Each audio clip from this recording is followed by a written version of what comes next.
Welcome to episode 5 of the QCA Wrestle podcast with Rob Hill and Jay Zyman. Our guest today is Jay Schwarm. This is a good one, folks. Enjoy. Thank you for joining us. We're here with Jay Schwarm from UNI Senior. Jay was a 3-time NCAA qualifier at UNI, a 2-time Iowa High School state champion from Bettendorf High School, was a 3-time state finalist at Bettendorf. So superstar wrestler. This year he was the NCAA Division I Fall Award winner with 16 falls at D1, 17 if you include one non-D1 fall. So awesome job on a pretty darn good UNI team. You guys ended up the year ranked number 10, I think, by the open mat. So a really good team. And Appreciate it. We're excited to have you. Thanks for joining us. Yep, no problem. Happy to be here. Hey, so we're going through some really crazy times right now, Jay, with this pandemic going around. What are you doing to get yourself through it, and how are you staying sane through this time? I mean, it's hard because I don't have a job, obviously, and my class load is pretty low. I was in one online class already, so that hasn't changed at all, and then I was in one other class, so that's obviously online now. So not much academically as far as my day goes. So I've been trying to keep myself busy. I'm trying to get a routine going. I try waking up at 7:30 every morning, having my coffee, try reading as much as I can, and then watching some TV, just kind of getting my morning routine down. I would be watching my usual sports shows that I like to watch. Like during the season, I do that every morning after I work out or whatever, but there's no sports on, so you can't really catch up on too much right now. But yeah, just been trying to push myself to read more and obviously play some Xbox with the guys. I got to stay connected to all the guys scattered around the state right now. So, you guys playing Call of Duty? I couldn't get myself to buy Call of Duty because I feel like this is going to be like my last year of playing a lot of Xbox. So I just stick with the 2K, which I already had, and then Fortnite because it's free, Yep. Yep. Gotcha. What book are you reading right now? I'm reading How to Win Friends and Influence People by Dale Carnegie, I think is what it's called. I'm about halfway through it right now. So that's a really good one. Yep. I actually listened to the audiobook, and then my wife yelled at me, and one time she was mad at me, and she's like, I thought you just read that book about how to win friends. You're not doing that here right now. So I was like, okay, I better read it again. So. Yeah, use it against you. Yep. So obviously a huge bummer. We feel for all you guys who missed out on this NCAAs. Can we talk just a little bit about like what you went through? Where were you, I guess, when you heard that NCAAs was canceled, and what were your thoughts?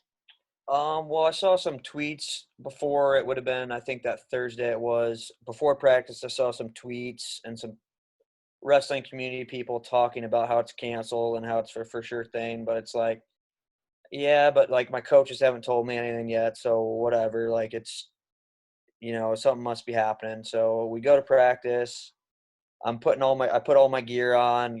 My shoes are taped up. We're sitting in practice, and then Doug comes in, and you could kind of just tell that it's about to not be a fun talk. And he talked and gave a big talk, and our coaches gave some talks, and some teammates talked, and it was quite emotional. A lot of people were crying and whatnot, and it was just a really weird time. I mean, it felt like I was in a movie almost. Like you don't really plan for those moments at all. Just kind of hits you unexpectedly, and it was pretty emotional having the whole team there. And then like we were there to practice, and then it's just canceled. And Doug's like, well, you guys can stick around if you want. And it's like, oh, like I didn't know what to do. I just got up and left, and I had stuff in the laundry, and I threw it in a cart, and I just drove home because it's 2 hours away from home. And I was like, I just need to get out of here for a little bit, clear my head. But yeah, it was not a fun day for sure.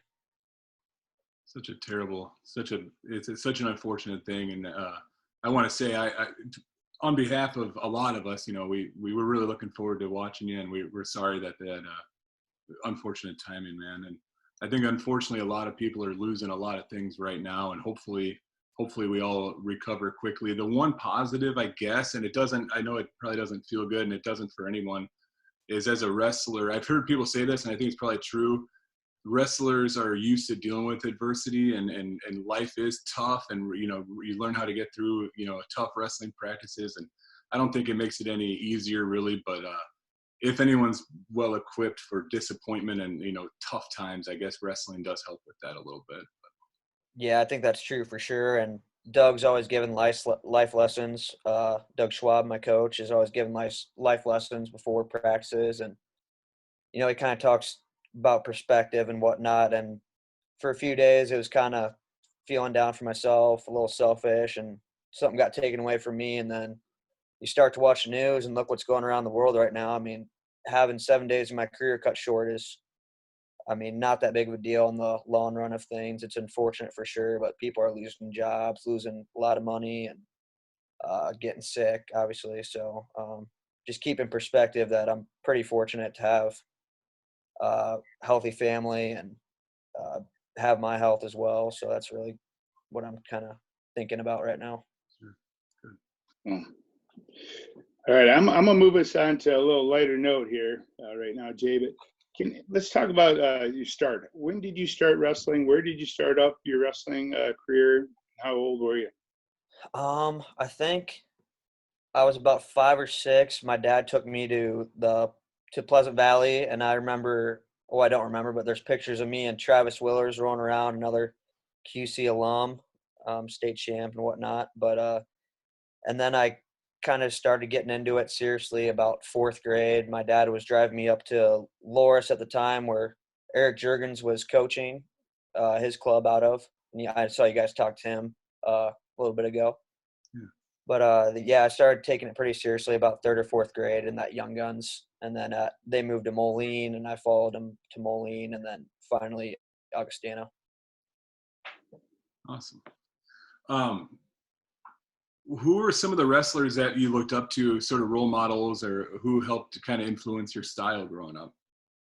I wrote some of these guys down because I don't want to leave anyone out. I've been very fortunate in my life to have great coaches, guys who are super passionate and have a lot of credentials on their resume. Like I said, Eric Jurgens, Tanner and Ryan Warner out of Outlaw, all the Trezinos, Joey, Nick, and Mark, of course, Dan LeClaire, Dan Knight, Pete Bush, all the Bettendorf dads, the Gallaghers, the Hernandezes, Glens, Coach Wagner, obviously, and then my UNI coaches. So I've been pretty fortunate enough to have a lot of guys who have a lot of great credentials on their resume, and the guys who didn't are so passionate and know so much that, they really added in my style. But I would say like guys I watched a lot were like Askren, and as I got older, a lot of my top stuff came from like Alan Waters. So a lot of Mizzou guys, as it turns out, kind of had the style I was looking for. Sure. One of my, I guess maybe not favorites, but an interesting thing you just mentioned, Alan Waters. Was he wrestling Thomas Gilman when Gilman kind of slammed him? Did the back arch? Yep. Yeah. Yeah, like I remember watching that. That was pretty funny. So most of us, you mentioned a lot of coaches, but most of us have like a go-to coach. Who was that one coach that you could always, pull this aside, you talk, you could work out things, if things weren't going right in the room, he was your go-to man. At UNI? Yes. That would probably be Cruz Aris, who's our strength and conditioning coach, and then he had the Immortal Wrestling Club, which is a kids club up there, and then he helped out with us as well. He was kind of my day-to-day guy, but also Doug I was very close with. He'd come over to the house. I'd have like a bad practice, and he'd come over to the house and check on me because I'd be pretty pissed off or whatever. But, yeah, those two kind of I could talk about whatever with, and I'm a pretty open person with all my coaches. I like being pretty authentic and making sure they know what I need or what I want. And I think that's how you get the best training from the coaches, and like authentic feedback from them as well. I like that. So growing up, did you do a lot of freestyle or Greco wrestling in the off season? Yeah, no Greco. I was not good throwing, but I did a lot of freestyle. Obviously just to keep training in the summers. It was kind of just more of a relaxed feel in the summer, and I kind of like that.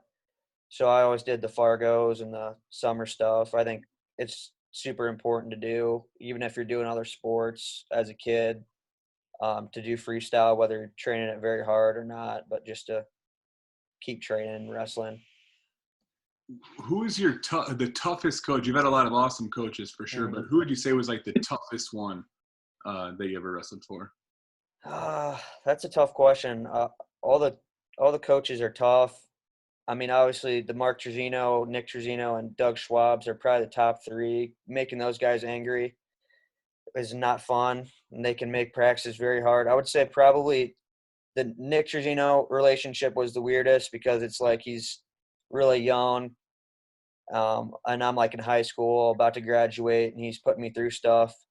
But we're like kind of friends and go out to eat and stuff. And then he's putting me in wags through things, and we get mad at him or whatever. And then he would just get mad and beat the crap out of us. And then after he's done doing that, hey, you guys want to go eat? And it's like, no, I don't want to go eat with you. You know, you just made me go through hell for 2 hours. But yeah. We just spoke with him the other day. He had great things to say about you and Wags. It was some really good stories too. Yeah, I appreciate all that he's done for me, and he's a good friend now, obviously. Yeah, that's awesome. So if you could go back in time right now, Jay, and give yourself advice as a high school wrestler, what advice would you give yourself, and what direction would you tell yourself back then to go? I would tell myself just to double down and tell myself that you're going to figure it out, because I think some of that transitioning into college, from going to high school to where I was pretty successful.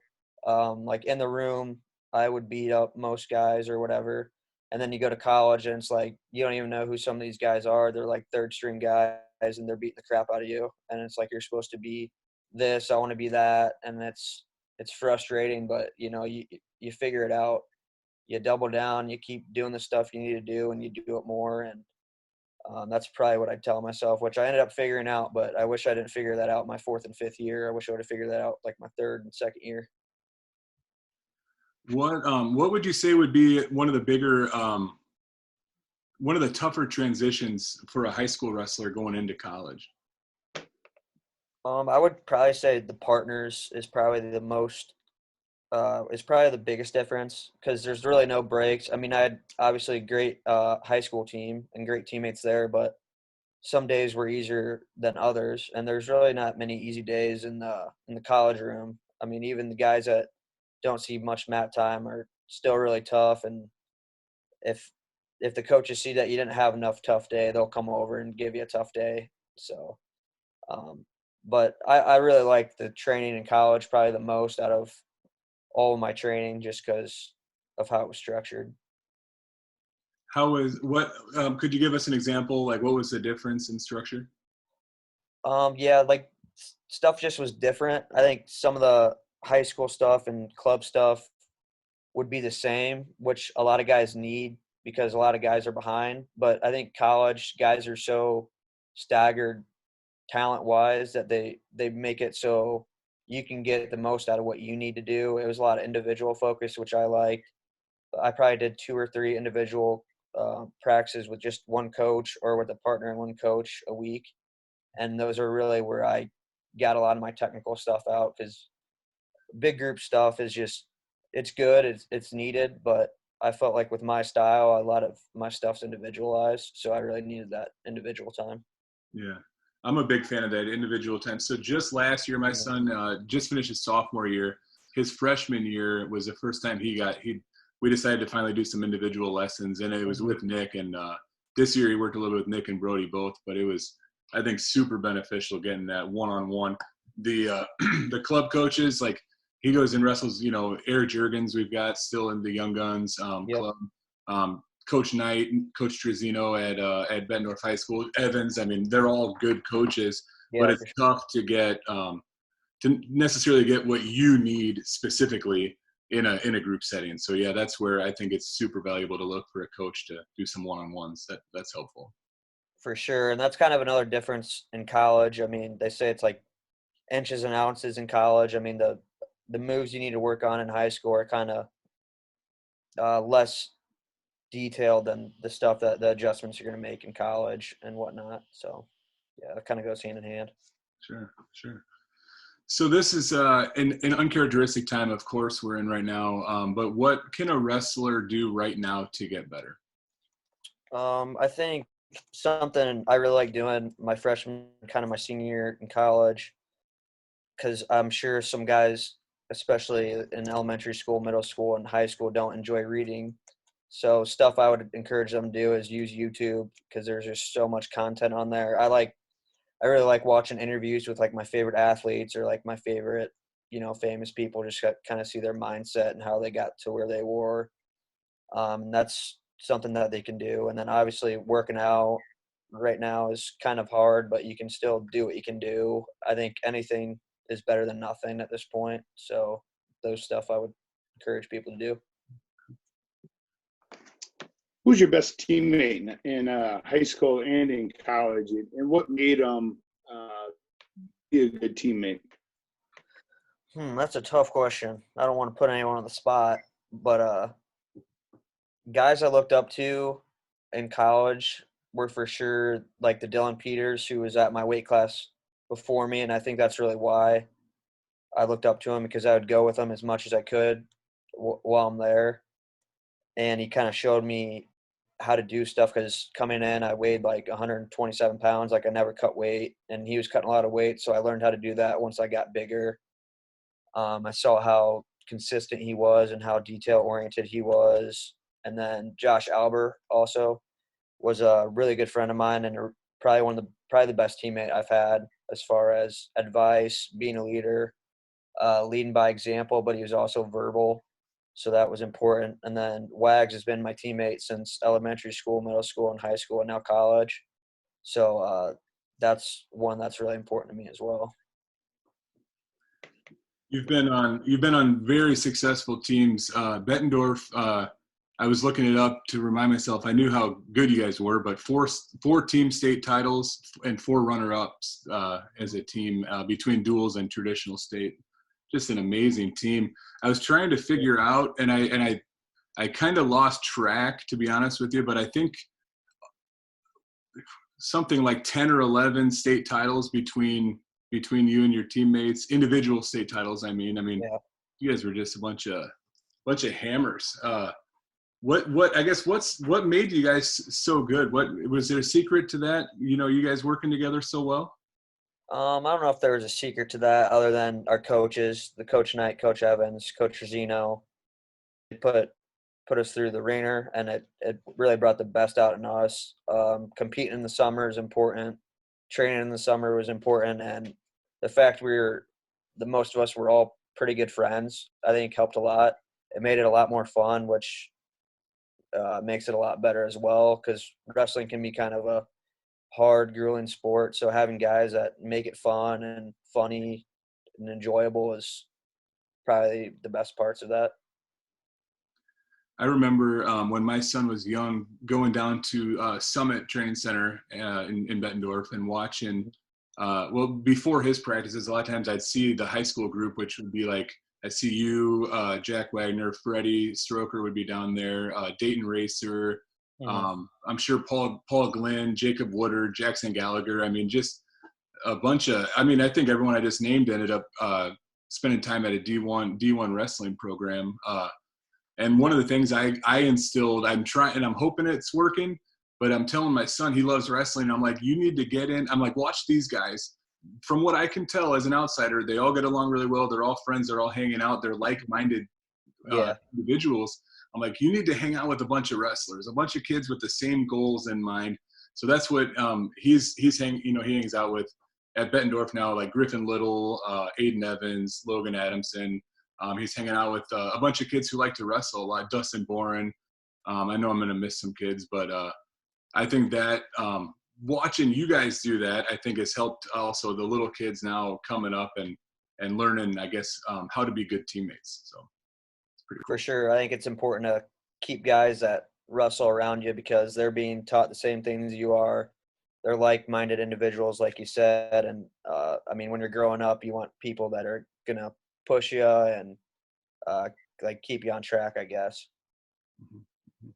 So. So what, I've got a question about your plans now. You're going to graduate this year. What are your plans for after graduation? I think I'm going to go into a sales job.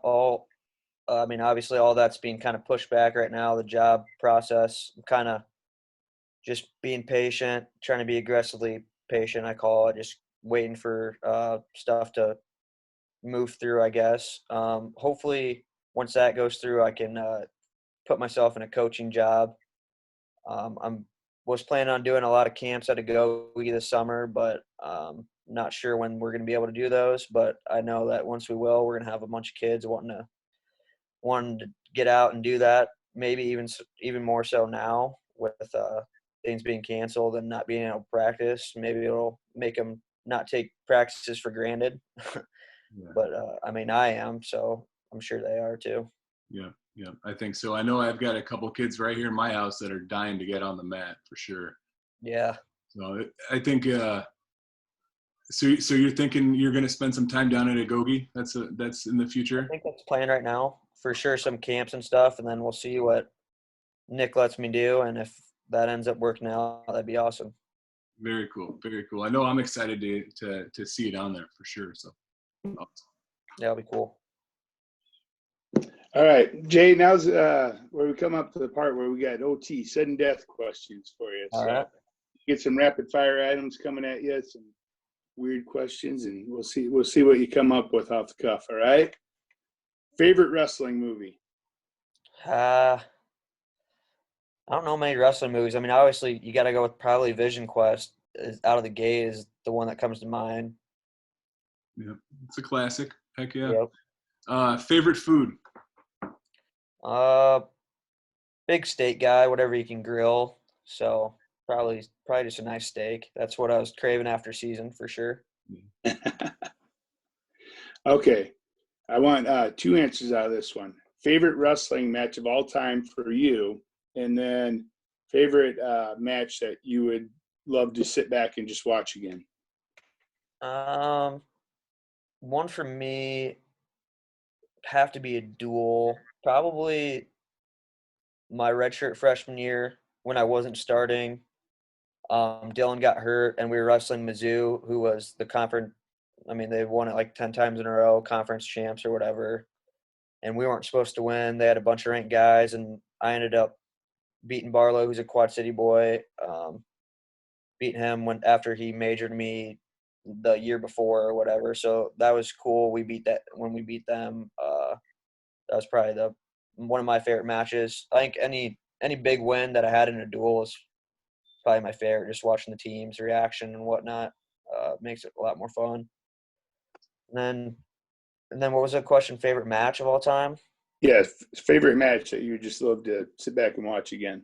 Something that was kind of cool when we were down at Oklahoma State at Stillwater. They have the wrestling museum there. We were watching. They have all the NCAA matches or the finals matches you can look up, and we looked up Doug's, and that's something I never watched before that. So that was pretty cool watching that with the team and kind of giving him crap and watching how competitive he was and seeing him back in his NCAA mode was kind of cool to see. Yeah, that's awesome. Who is the greatest U.S. Olympic wrestler of all time? I mean, probably statistically the John Smith, but I'd have to go with Burroughs just because of how wrestling's developed and how much he's changed his style from when he won his first Olympic title or world title. I'd probably have to say Burroughs. Yeah. All right. I've always heard these stories of the longest go someone's ever had. So what was the longest go during practice you've ever had with someone? Who was it and where was that? I've had a lot of you and I where the coach kind of just puts 45 minutes on the clock and you take a break when you need it. Probably my least favorite one was wrestling Doug, actually, just because most guys you'll get to like that 15 minutes and be like, let's get a drink. Let's take a break or whatever. And Doug doesn't want a drink. Doug doesn't want a break. So like, I'd probably say that because he kind of finesses you too. I think he lets me get a few takedowns at the beginning and get my confidence up and start working really hard. And he's just kind of rope and doping me. And then he starts really laying it down on me about halfway through. And the first couple times I wrestled him were probably my least favorite practices I've had, I'd have to say. And then wrestling Dylan Peters was supposed to be a really long go. We were doing first to 50 points. I think I got 12 points. I don't know if I was supposed to count the times he cut me, but I did. And I added that towards my score. But it was about 50 to 12 or 15. And I think only one of those was a takedown. So that was a little faster than it was supposed to be. But those were some that come to mind for sure. Wow. What's your favorite wrestling style? That's a tough one. If I had to like pick one person's. Well, I was actually thinking just like folk style, freestyle. I don't think it's going to be Greco because I know you said you didn't do much. Oh, Greco. yeah, definitely folk style because I can go on top there. The freestyle, they make you go up, which I'm not a fan of. Big fan of riding time and turning guys and trying to pin them, obviously. But, yeah, for sure folk style. If you could be a superhero, who would it be? That's a tough one. Trying to think of superhero movies. I mean, I'm big Iron Man fan, but that's probably just Robert Downey Jr.'s acting in it. But I'd probably have to go with Iron Man. He's pretty cool. Yeah, that's a good one. Hey, I'm sorry, Jay Zimet. I know you're a big superhero guy, so I just have to ask, which one would you be? I kind of go off the cuff here, and I'm a villain more of a guy. I like Thanos as my bad, or Deadpool. Okay. Actually, Deadpool actually, I think I choose that one actually. Big Ryan Reynolds fan, and kind of like how he's pretty cool, but he's also funny. I kind of like that. I think I'm changing mine to Deadpool too. I already have dibs on that, Jay. You can't take that from me. All right. Well, he's my number 2. Okay. Nice. Hey, what's your favorite quote? There's a quote outside of our locker room that from People's Insurance Agency. They sponsored our locker room or whatever, and it says, "How you do anything or how you do everything is how you do anything." And I really like that. Kind of taking that quote to heart a little bit. Doing my schoolwork better. Just trying to do whatever I do better, honestly. And I really like that quote. It's simple but effective. I like it. That's a really good one. All right, I'm gonna throw another one in here. Favorite pinning combo? I mean, probably the cradle. That's near side cradle is probably where I got my most pins. So big fan of that one. Nice.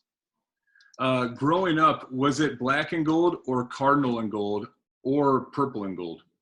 We probably started off black and gold. I don't like to admit it, but for sure probably started off black and gold, going to Meats and Carver and seeing the crowd. You kind of fell in love with that crowd and the hype. But then I liked Iowa State for a little bit there too. With Troy Nickerson was the assistant there, and I really liked him. He was recruiting me when he was still there, and I really thought about going there actually. But for my freshman year in high school, I did a camp with Dan LeClaire, and that's kind of when I really liked to think about UNI and started watching them, and then watched the Colognes, and kind of just fell for the purple and gold there. Sure. West Gym, it's a cool place for sure. Yeah, West Gym's awesome for sure. Yeah, that's a nice atmosphere. You pack that house and it gets pretty loud. Yeah, some of my probably my favorite matches have been in there. Watching Josh Albert get his senior win, or Lujan, or any of my teammates get their senior wins was an awesome experience in West Gym for sure. Yeah. Hey, what was it like, just thinking about some of your teammates, Drew Foster became obviously last year the UNI's first NCAA champion in quite a while. What was that? Yeah. I assume you were down there, of course, with him, or Yeah. not down there, I guess. Oh, yeah, but yeah, I was roommates with him actually there. And we're looking at brackets or whatever, and I'm looking at him like, he's gonna make the finals. I mean, he's gonna win, and you don't really think about it until he's in the finals, and you're like, holy crap, he's in the finals. And then all of us teammates are down in the tunnel, and security's right there, and then the clock's running down. He gets that last takedown in the 30 seconds or whatever, and he wins, and we just run past security and run up, and we're hugging him and his family down there, and it was an awesome experience. That's something I'll remember forever, watching that, and really gave us inspiration to see a guy that we're so close with and doing the things we do accomplish something like that. I mean, it says what we can. It showed us what we can do with what we have at UNI, and really made you believe it even more. So, yeah. Very, very cool. Well, Jay, I really appreciate you coming on with us, man. It's been a pleasure, and we look forward to keeping up with you, and hopefully we'll see you down at Agoge once all this coronavirus and everything's finished up. Yeah, hopefully it's all ends quick and I can get down there. But yeah, I appreciate you guys having me on, and hope some wrestlers that are in quarantine and the younger guys, this gives them something to watch and pushes them to do something else, like reading or watching YouTube videos, or just anything to get them off the Xbox at this point. Probably their parents want them to do at this point. But yeah, I appreciate you guys. Thank you. All right. Thank you for tuning in. Please share this podcast with your friends. Give us a like and a follow on Facebook and Twitter at QCA Wrestle. And keep an eye out for more QCA wrestling content coming soon.